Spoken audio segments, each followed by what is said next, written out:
Alright, welcome back to another E7 video, and today we got dev notes. Man. So these are the balance adjustments that are coming. I already looked over them. So we got May Chloe, Little Queen Charlotte, Operator Sigrid Fumier, Command Model Leica. When I first went through this, I thought it was Architect Leica, but no, it's Green Leica. Tempest Siren, Commander Lorena, Researcher Carrot, Mercenary Helga, Silver Tide, Christy, then we got Draco Plate, Muno's Artifact, and Unfading Memory, which is DN's artifact. Yeah. So Maid Chloe. Skill 1. Instead of just increasing combat radius of all allies, except for the caster, by 50%, she now has a combat radius push for herself, and then when she stuns something, then she has the AoE push. Okay. It's okay. A passive used to give 20% effect resistance to everybody. Now it's going to give 50% additional damage reduction to all allies. This is FCC's passive. The only thing I want to know is if this stacks with FCC, and then if you get into a Renak, it's just gonna do 0 damage. If it works like that, then Renak might be dead on like Guild War defenses and stuff like that. RTA still is gonna be good, but RTA, even in RTA too, like that's another option, because sometimes if something stronger is open that you want to take, I mean Renax is like one of the strongest, but if say you don't go Renak, let's say you go Scales first and Scales is open, then they take Renak and they might go Renak FCC, so you don't go down, and it's like, what do you do now, right? So this gives you another option, I guess. This gives you another option.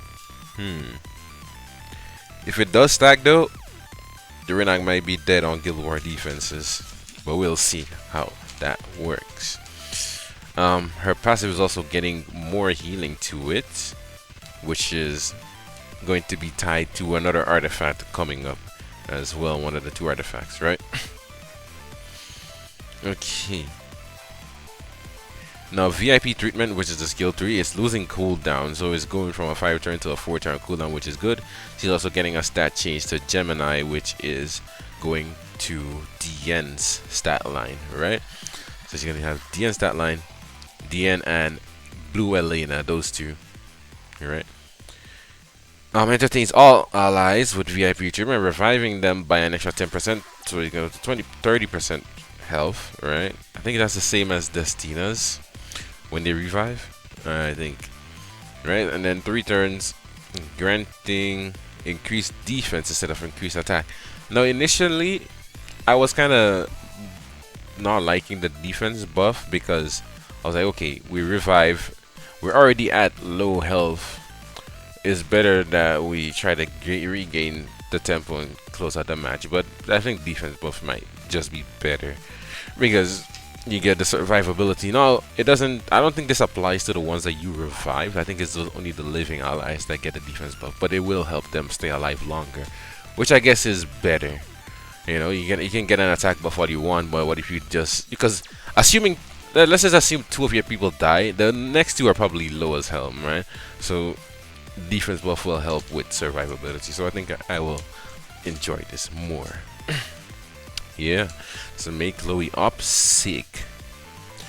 So Opsig, instead of 50% pen, she's gonna have 100% pen, right? She's gonna have 100% pen, and then when the target has a barrier, increases damage stealth, which the damage that is getting decreased on the base, but let's see if the attack buff that she's getting, because she's getting attack buff now, I think that's why they decreased it, since it just gives her an attack buff and 100% pen. Maybe that will make up for the difference, the damage decreased here, and then we'll have to see how much damage does she do on barriers going forward, right? That would be good. Maybe in this meta, damage sharing would have probably been good, to ignore damage share maybe, but maybe that's too much to ask for. She's also losing the speed scaling, so no longer based on speed. People are saying they're just gonna give her more damage now, but let's see how it goes. We'll see how that turns out. Obliterate. The only thing that's really changing here, Oh yeah, she's getting more combat readiness pushback by 10% again.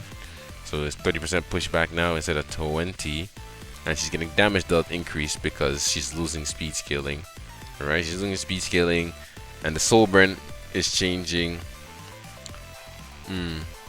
from increasing the buffs to increased damage dealt. Okay. We'll have to see how she plays out. I heard a lot of people saying that this is no good for her.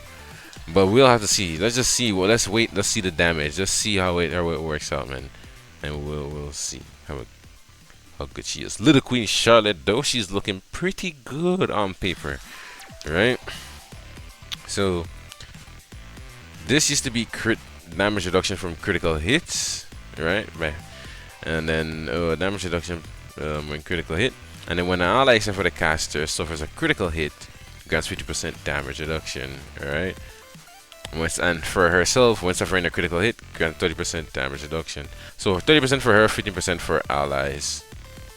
Right? And then at the moment the caster suffers a critical hit, increases combat readiness of the caster by 15%. There's a lot of things that don't crit as well that are super meta, so there you go.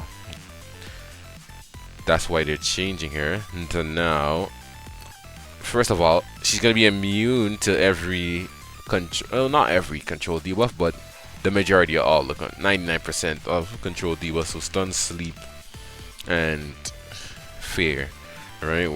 And then she can still be like provoked and stuff like that. She can still get provoked, but sleep, stuns, you have a good chance of getting your turn.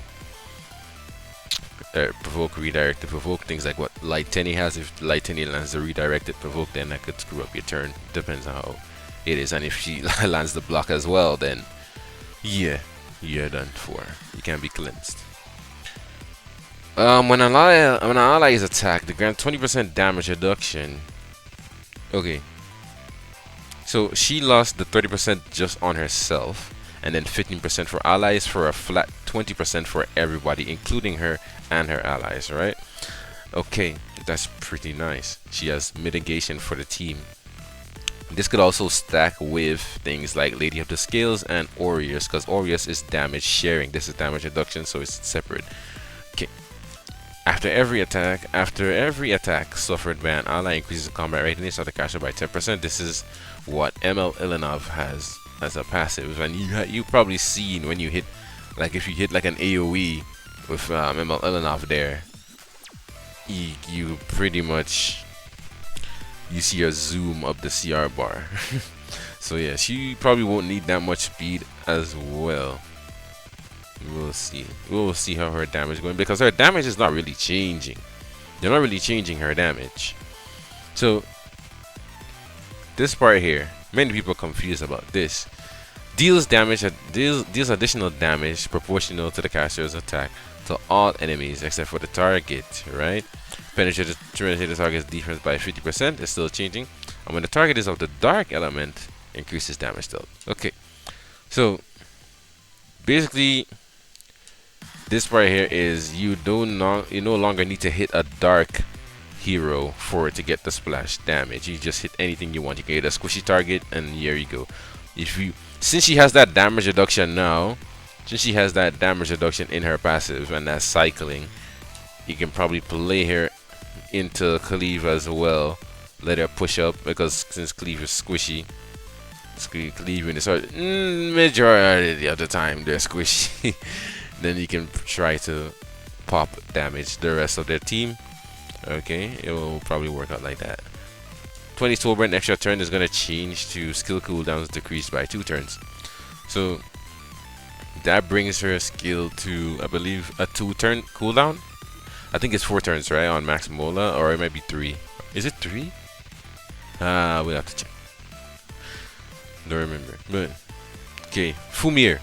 I seen a lot of people complaining about Fumir. They said she got nerfed. Oh well, let's see. Oh my god, these 7 players. Okay, 15% chance to decrease attack is going to change to increases combat readiness of the ally with the highest combat readiness except for the caster by 15%. And the passive is getting a change. So Fumir is now at the start of a fire and earth element ally's turn, and at the start of the caster's turn, grants elemental wisdom to the caster. After stacking on the caster's turn, when elemental wisdom is stacked to 3, activates Fruit of Knowledge and removes all elemental wisdom. Right? Now she at the start of battle gains 1 focus for each ally's element. So now instead of, because sometimes you would be able to identify, I don't know if you identify, but sometimes you'll be, if you're identifying a Fumir draft based on what they pre-ban and then their first 2 picks, because usually they have to go 2 of one element to guarantee, or 2 of each element to guarantee that they get their passive off, right? So you have a green unit, you have a green, 2 of each, right? 2 of one. So you need at least 2 fire or 2 green units, right? At least in your draft, and then 1 fire, right? So they would draft like red green, Fumir on 3, red green, or something like that, right? It'll work like that. But now that doesn't matter.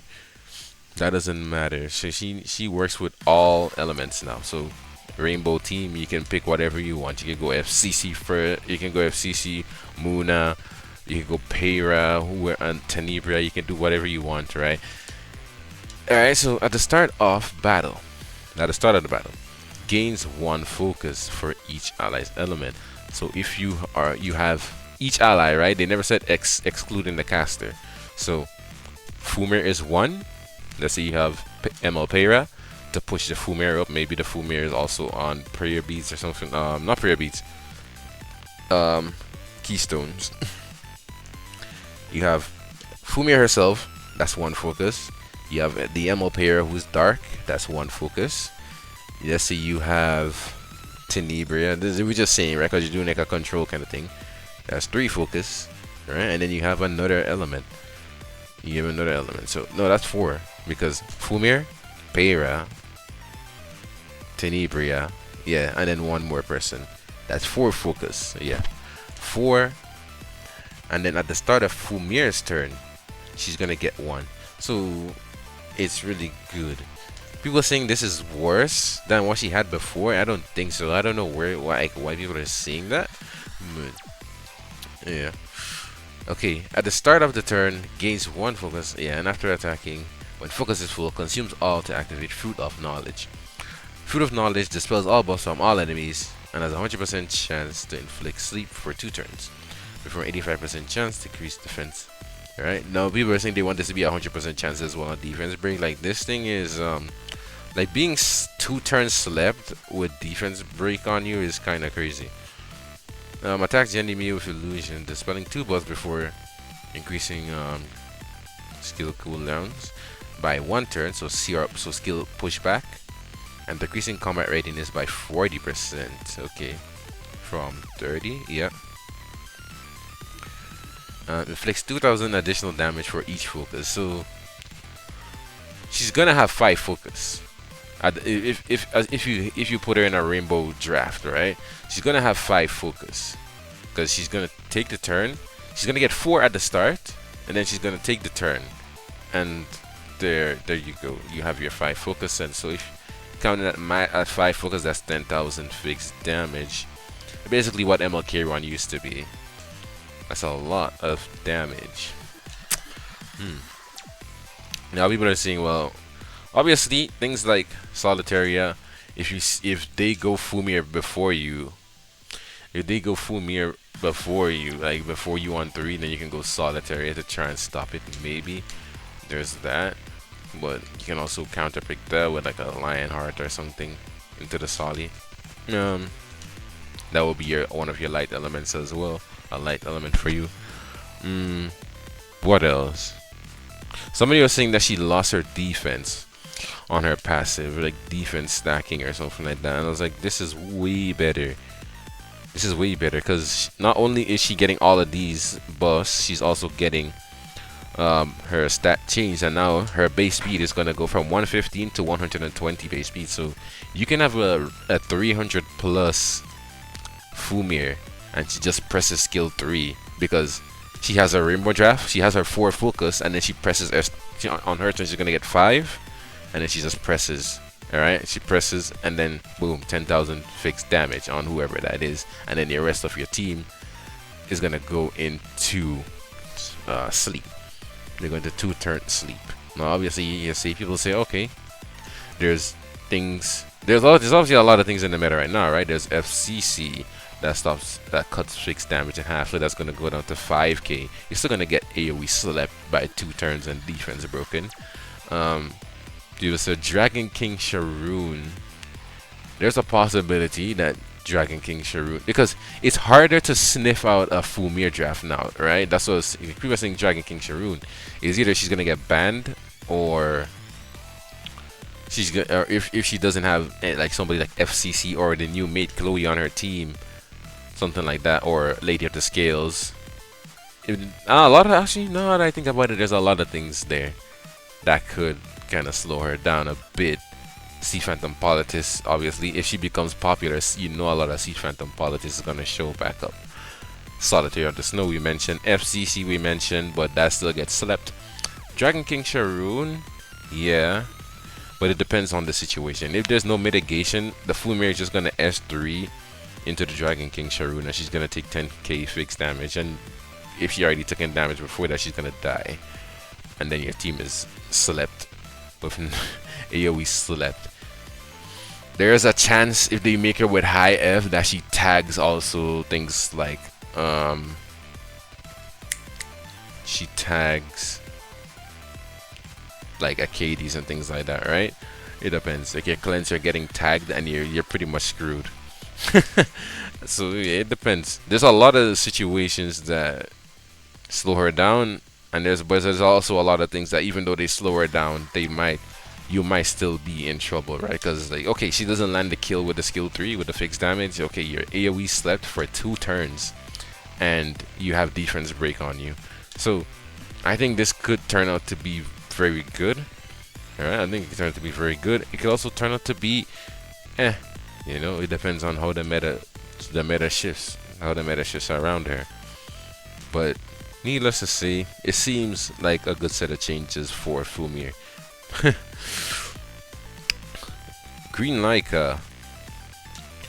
Okay, so 100 selects an enemy with a 100% chance to target them for 2 turns, increasing the attack of the ally except for the caster with the highest attack for 2 turns, and increasing skill cooldown by 1 turn before triggering a dual attack. Okay, so now she gives Gab instead, and lowering the cooldown of the caster by 2 turns. Decreasing cooldown by 2 turns. So does this not have a cooldown now? I wonder. So I heard people saying this is for PvE. It could be true, but I think it's just for making Leica feel better for the people who are using her in the hero support system. I think that's what it's mainly for. It could be a PvE change too, but that's what I think it's for. She's also getting a change to her EE, increasing buff duration of target by 1 turn when using strike order. Apply before inflicting target. Now it dispels all buffs from the enemy. So if they have immunity on them, you strip it. Alright, you strip it. There he goes. Okay. Decreases buff duration of the target by 1 turn when using volley fire. So now we can strip immunity. Okay. There we go. Leica. Yeah, like this thing here, like people are saying this for immunity, but for PvE, but seeing these 2 EE changes here, yeah, I think it's just for people using her as a support, because she's like, they kind of nerfed her from what she is in draft mode. In draft mode, she's like 295 speed, but in the support system, she's only 285. So we'll see. I think that's what it's for. Tempest Surin. Okay. So now her passive, when she's low, she grants stealth and vampirism for 1 turn before increasing combat readiness by 30%. So she no longer needs lifesteal on her which is a good thing. You can give her more damage. You can send her on a Destro set or anything like that. Attacks all enemies, 100% chance each. Your inflict cannot be buffed. And silence. Damage does increases proportional to the amount of the character's lost health. Damage does is also getting increased. So with the damage does getting increased, it's also gonna make how much she heals as well. It's a pretty good change. I think it's a really good change. I don't know if this girl is gonna show up in RTA or not. Well, we will have to see. We will have to see. Her EE is also getting changed because she no longer needs the lifesteal EE on her S1 because she has lifesteal technically in her passives, right? Unless she's sealed. Increases the lunge's chance of inflicting bleeding by 20%, probably for the warfare rules, right? Bleed and burn damage by 50%. From what I've seen from people trying to play burn units into that, it doesn't seem like it does that much damage at all. I think some of them are broken. Some of the warfare rules are broken, but I could be wrong. I probably am wrong, but from what I've seen, there's not a lot of damage from those burns and bleeds. Okay. Commander Lorena, PvE Goddess. Increases attack by 50% each time the caster attacks an enemy. Nothing is changing here, but she's getting 50% increased, 50% ER in her stats, right? And this is kind of important, but at the same time, if it's for PvE, not really. We'll go over why. Pierces the enemy with a spear, decreasing combat earliness by 50%. Damage does increase in proportion to the amount of the enemy's lost health. Now, attacks the enemy by piercing them with a spear, decreasing combat readiness by 15%. Damage dealt increases proportional to the target's max health. So now, instead of starting off the battle feeling a little bit, I mean, I can't say weak because her damage is good, but as the battle goes on, she gets stronger and stronger, especially with her passive that stacks her damage and stuff, right? Now her damage is just gonna feel way more consistent throughout the entire fight, which is pretty good. Alright. Next one, we're getting a change to the rune. Increases dual attack chance by 2%. Increases dual attack chance by 12%. So, increases dual attack chance by 12%. That is really nice. It's a big boost from 2% to 12%. And then she's getting a big attack boost here because, as you can see down here, they want you to build her with 200 ER, so they're giving her way more stats. Alright, and she's probably gonna be like the hardest hitting 3-star unit in the game now or something, maybe. Depends. Increases attack by 20% from 2%. That is a huge. Okay, spiritual armament is activated, decreases defense, increased defense by 5%. Now, when effect resistance is 200% or more, damage suffered in one attack does not exceed 35%. That is so massive. Like 35% is what Butcher Corpse has, and I think Tori is 51. Is it Butcher Corpse is the only one that has that? But regardless, what this means is you cannot one-shot her, and you have to hit her like 3 times to kill her. If she has a barrier that goes up even more. That's crazy. So now you can build her with basically no HP, just full damage, maybe 200, not even 200 ER, 150 because she gets 50 from up here already. Okay. So she can't get one shot. Increases damage dealt by sharp blow, which is the S1, by 10%. Increases dual attack chance again by another 15%. So we have 27%, and then innate. Everybody has an innate 3% dual attack chance. So this is 30% dual attack chance. That is crazy. That is max dual attack chance is higher than a full set of Unity. Like, why we like Unity's dead, man? Like, they need to change that set for real. Make it 30% at full set. I don't know. At least that thing is useless. Okay, we have another change to another rune here, which when using Spiral Breakthrough, if the caster's ER is 200% or more, penetrates the target's defense by 50%. So she's getting, on her skill tree, she's getting max health scaling damage. She's getting more stats. She's getting more stats here. She can be one shot. She's getting more stats here, 20% attack. And she's getting damage out on her S1. She's getting 50% defense spend when she has 200 ER. And when using Sharp Blow, 100% chance to recover health. So she has self-healing now. So I used to run my Lorena because I have a bunch of what's the artifact? The Healing Warrior one. I had a bunch of those. So I used to run her on certain things where I wanted her to stay alive a little bit longer. But now she doesn't need anything like that. You just whoa. And then to top it all off, the damage dealt by Spiral Breakthrough increases it by 20%, right?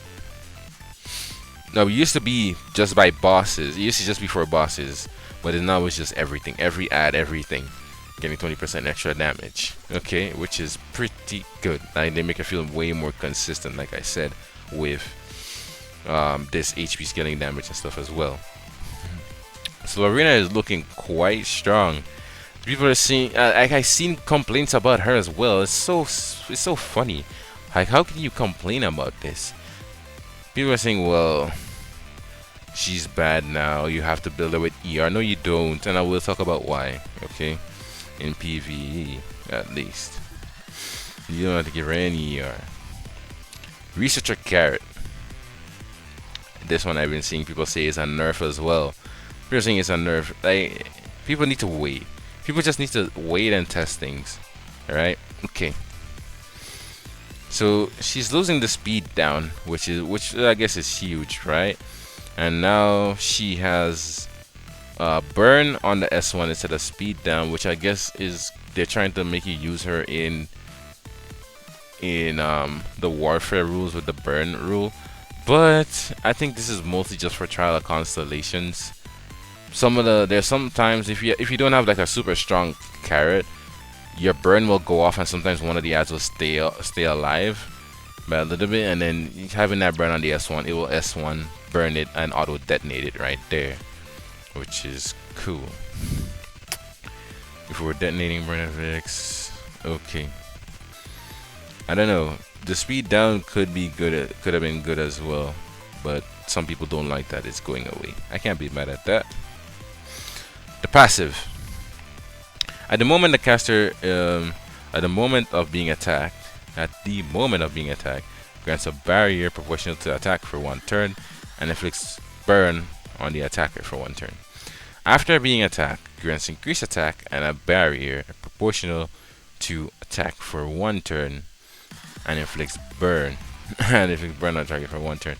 The increased attack is good because if she doesn't start off the battle, then that means the attack is going to scale her burn damage even more, which is going to help with a lot of things. Now people are saying, "Oh, this is a nerf to her because now she's just going to get 1 shot." We don't know that yet. Just wait, try, just wait to see how it actually turns out. If it turns out bad, then we can riot, but don't riot yet, man. It's too early to say whether or not it could still end up functioning the same way. Sometimes the wording in E7 is not always the way it's written, right? So we gotta wait. I'm gonna wait at least. The skill tree now dispels 2 buffs instead of 1, right? Which is really good, and increases the chance of inflicting burn on the skill 1 by 5% instead of 10% chance for the speed down. So that is 80% chance. Yeah, 80% chance to burn. Okay. Alright. Mercenary Helga. Okay. Let's see. 75% chance, 60% chance, going up now to a 75% chance to defense break for 2 turns. A critical hit will have a 50% chance to extend duration of the castle by 1 turn. But a 75% chance. Okay, we have saw that already. At the start of the turn, when health is 50% or more, has a 100% chance to increase critical hit chance by 1 turn.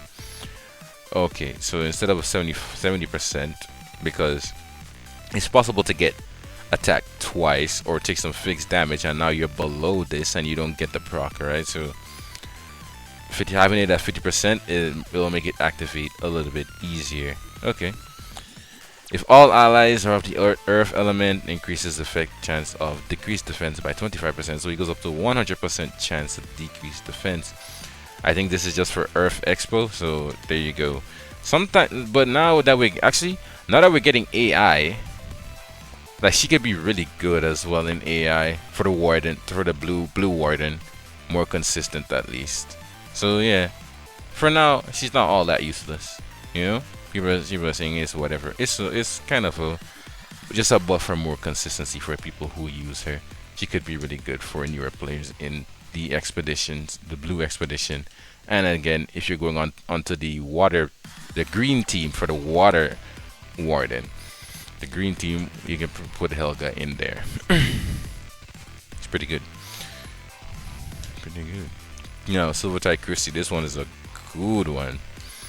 So Christie's passive used to give 50% of her effect resistance to the person in the back row. If it's 200, she gives 100. It's like that, right? Now she's going to give 100% of whatever she has, right, to the person in the back. Now, that's why I was saying, in PvE now, if you have Christie, you can just pair her with the new Commander Lorena, and just don't give Lorena any ER and let Christie give her everything, and you just go max damage since she can't get one shot anymore and things like that. She's gonna have a lot of ER from Christie. She's gonna have a lot of ER from Christie, so she won't be getting tagged a bunch by a lot of like stuns and all of that from bosses and like in Abyss and everything. Like everything like that. She's gonna just be way better. A lot of dual attack chance. So now I'm thinking like for PvE at least, right? The team would be, I think you might remove Ras. Like Ras gives immunity, which is good. I mean, he's still gonna have some uses, but you bring like Christie, Lorena, Tamarin, and then you just slot in like TG. I know she already has the max effect chance, but TG for the defense breaks instead of Raz, instead of having the redundancy in having 2 knights there. You have TG for the defense breaks, and you're gonna have dual attack a bunch with Commander Lorena there, so she's gonna get a lot of healing with TG. She's gonna stay alive a lot. I think that could be a pretty good team. I'm gonna try that whenever she gets changed. I think this is coming in like 2 weeks, right? So I think Christie is probably a good partner for her. She's also really good now in Guild Wars with the Arya team for fighting Barunka's. Was it the Barunka Renak team? The Barunka Renak teams. Yeah, you're gonna have a lot of ER now. You could put way more stats on your Arya. MLK run in Guild Wars and Arena, I believe. I don't know if we're gonna see much of her in RTA. We'll have to see, but that is really good. You can give so much more stats now. You don't have to build any ER on your K-Ron. You just Deckers to give him everything. You go more bulk. If you want to do damage build, you go more damage, more crit rate, more crit damage, whatever you want. But yeah, I think Christie's looking good. She's looking good. Nothing is changing here, but she's getting more healing. Okay. Now, okay, here she has 30% damage reduction, right? So that's what I'm saying, pairing with Lorena. Lorena has that thing now in her runes where she cannot get one shot. She can't get one shot, and adding 30% damage sharing on top of that is going to just be crazy good for her. She's gonna stay alive all along with the self-healing as well. All the dual attacks that she's gonna dual attack and heal. I think this is her best partner. Alright. I think this is the best partner. People are saying this is bad. I don't see how. I can't see how. Maybe I'm missing something. Alright, increases Draco Plate, increases critical hit damage by 15 to 30, and when suffering a critical hit, grants 8 to 16% damage reduction. Okay, now is increases critical hit damage by 15 to 30. When suffering a critical hit, grants 15 to 30 damage reduction. So it's like a proof of valor, but I don't know if it's better because actually, yeah, it is better because it stays at 30, right? But proof of valor goes down every time you get hit. But this is only for crits. If you get hit by something that does not crit, you're not gonna get the effect of that damage reduction. So we'll see how it turns out. It seems pretty good though. And then we come to this. So increases the effect resistance of the caster. That's why it is, right? By 25%, and heals all allies by 5 to 10%, 5 to 10% after using a non-attack skill. Now it increases effect resistance of all allies by 20%. That's the Maid Chloe passive that they removed. They put it on here, right? And then at the start of the turn, recovers health of all allies by 48%. It's less healing, but I think it could be good on a lot of Soul Weavers though. It gives your whole team ER, and every time you take a turn, things that cycle really fast. Think of like Light Meru. If she takes, well, as soon as she takes a turn, she's gonna heal the team. She's gonna heal the team. Which is also gonna heal that front row unit, and then she's gonna if she presses S1, that's also gonna heal them. I was thinking of DJB. I don't know if DJB is gonna use it, but DJB, think about fighting into things like FCC and things like that. If they have barriers on their team and they go DJB, he's gonna press S. He's gonna take his turn, heal you, press S2, strip the barrier, take an extra turn, heal again, and then push up. Right? There's things like that that could work. And plus he has healing on his S1, so he's going to take the turn, heal you, and then when he presses S1, that's going to heal. I can see this artifact being really good on a lot of Soul Weavers, to be honest. I think it'll be good on a lot of Soul Weavers. But yeah, I think that is everything. I don't know what people have to say about it. Oh, there's only one comment actually. Whoa. Let me refresh actually, because this probably been open for a while. See if there's any comments. Hello. Yeah. Hello. Let's see. Yeah. Okay. Let's see what's going on here. Made edge damage reduction on par with FCC. FCC still better versus cleave. Made good versus turn 2. Okay, that's pretty good. Pretty good. Right up. You guys can take a look at that. Fumir Abuser enthusiast here. Please, on God, don't. Yeah, I guess this is where they was coming from. I get the vision of yours, but no, it's just wrong on every way possible. Here's a problem which is common. Yes, focus. She will get caught by Solly and SPP, Lydica, etc. But this kills her skills for good. When you thought, hey, she's not bad enough. Let's introduce her to a gimmick that completely gets destroyed by them. Let's introduce her to a gimmick that completely gets destroyed by them. I mean, she was already a gimmick character.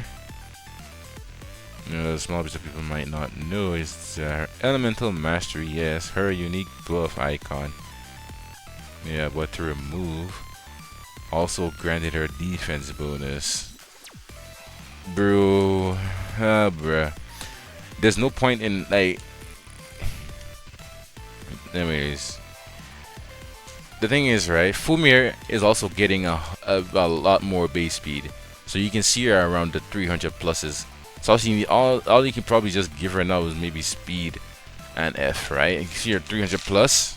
She gets her 5 focus right away. She puts them to sleep. Defense breaks, fakes damage, boom, at the turn 1. I'm pretty sure you guys have seen like the 300 plus Festive Eaters. She's having the same stats as her. So she can get up there. She can get up there.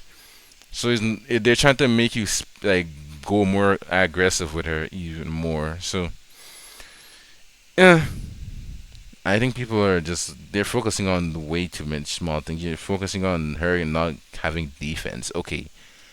The thing is, if you were playing the Fumir draft, if you were gonna die, you're gonna die anyways, right? Like you're gonna die. If you weren't like hard CCing the enemy or anything like that, or you just hard flexing on them, then you were probably gonna die anyways, regardless of how much defense she gets, right? Okay. Now she can just do what she wants to do faster. Yeah, she get cugged by Polly and things like that, but she can do what she wants to do faster. I think. I think overall it's a good change. We'll see. We'll see. Yeah, but I think that's the patch notes. I don't want to read more of that nonsense, bro. I'll see you guys in the next one.